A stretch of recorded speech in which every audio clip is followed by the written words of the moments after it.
peeps, welcome to Mission 500. How you doing? So today we're going to have a look at no-handed tucks. Oh my gosh, some of you are like freaking out, like I can't do a normal tuck. Don't worry, there's always like a step in progress that you can work on. So that's what we're going to look at today. Make sure if you are joining us for some fun on Facebook that you go and check out the Facebook post. If you're watching this video on YouTube, okay, go and have a look at what today's challenge is for you to get involved to win some prizes and also see who won from yesterday, okay? So let's get stuck in with this tutorial. So, like I said, no-handed tucks. I'm going to show you what it looks like first, then I will talk you through it.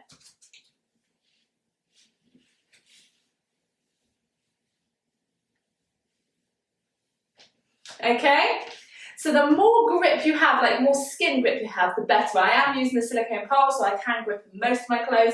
If you do use the silicone pole and you've got layers, it's the layers that will move. So just have like one layer, if that makes sense. So the trousers are fine, but it'll just move here.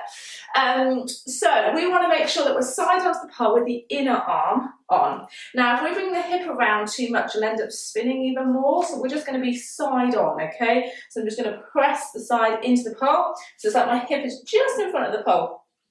So my inner arm is going to come forwards, and I'm taking that arm and I'm going to think about squeezing it across to like across my chest, okay? So I get as much grip with that upper inner arm as possible, okay?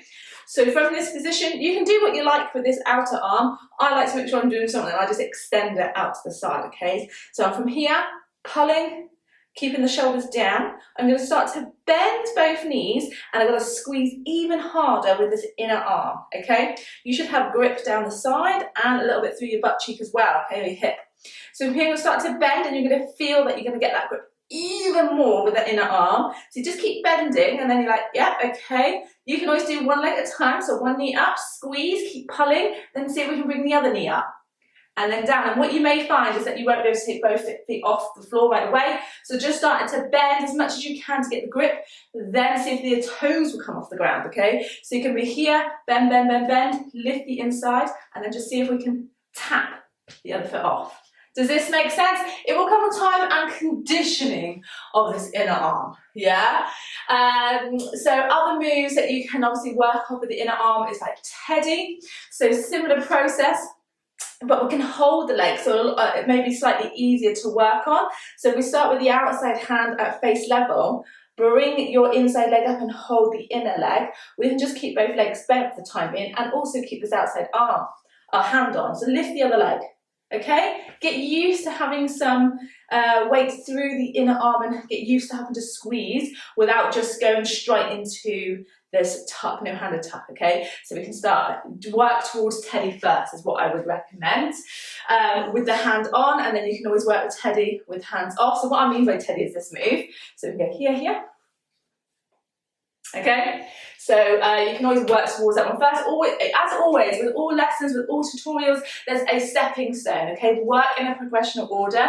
Try not to go to the deep end too quickly. You know, you may end up finding that you injure yourself if you do that. Also, with like these, like any kind of tucks, always start to bend the knees and keep bending until you can feel like you're lifted. You can't do anything but lift. If you just jump into it, you tend to find that the gravity is just going to pull you right down, and that's where you're going to injure yourself, specifically the inner arm if you've still got it on and you're not able to support yourself. So to do those, of course you can work on other tucks, okay? You can always work on like a chair position, but just tuck in the knees. That's one of the easiest ones to get started with. So inner arm up, pulling down, outside hand across the chest. So as we pull the pole into the floor, we're tucking the pelvis under, and again you can start with one knee, then the other, down, down, okay? So that's going to help you develop your core strength and working on that tuck position. But if you really want to be working on being able to get upside down eventually, or be using the inner arms, working on those biceps, then you're going to want both arms in that short arm grip, which is quite classically what we know as a tuck. So again, hip is in front, hands at face level, we're pulling down, tucking the pelvis under, and we're bending the knees. Keep going, keep going, keep going. You're like, yeah, okay, can't bend anymore without lifting anyway. So one knee up, then the other, okay? And then when you feel comfortable about one, then the other, then you can do both legs. But I'll start with one, feel comfortable, lift the other if you can, rather than, like I said, jump into it. Does this make sense? Then you can work on arm, hands. Okay, so you can do the teddies that I've shown you, or you can go straight into just doing tucks. So here, bend, knee up, hold, bring the other leg up, down, down. And then of course we want to try and loosen this hand grip when you're up there is what I would recommend, because naturally you're going to be holding on for dear life, and actually we want that inner arm to develop, because eventually you're going to take the hand off anyway, so the more this arm works the better. So when you're going into that tuck position, you want to slowly see if you can like loosen your hand grip and hover it there. Does that make sense?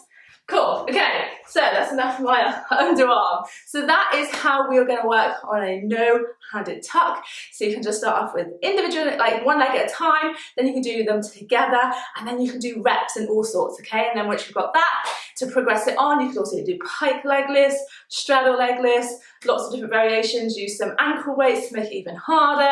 There's lots of things that you can do before and after this move. Hopefully that helps, okay? Can't wait for you to get involved. Make sure you come jump over onto the Facebook page and see what today's challenge task is, and I will see you again tomorrow.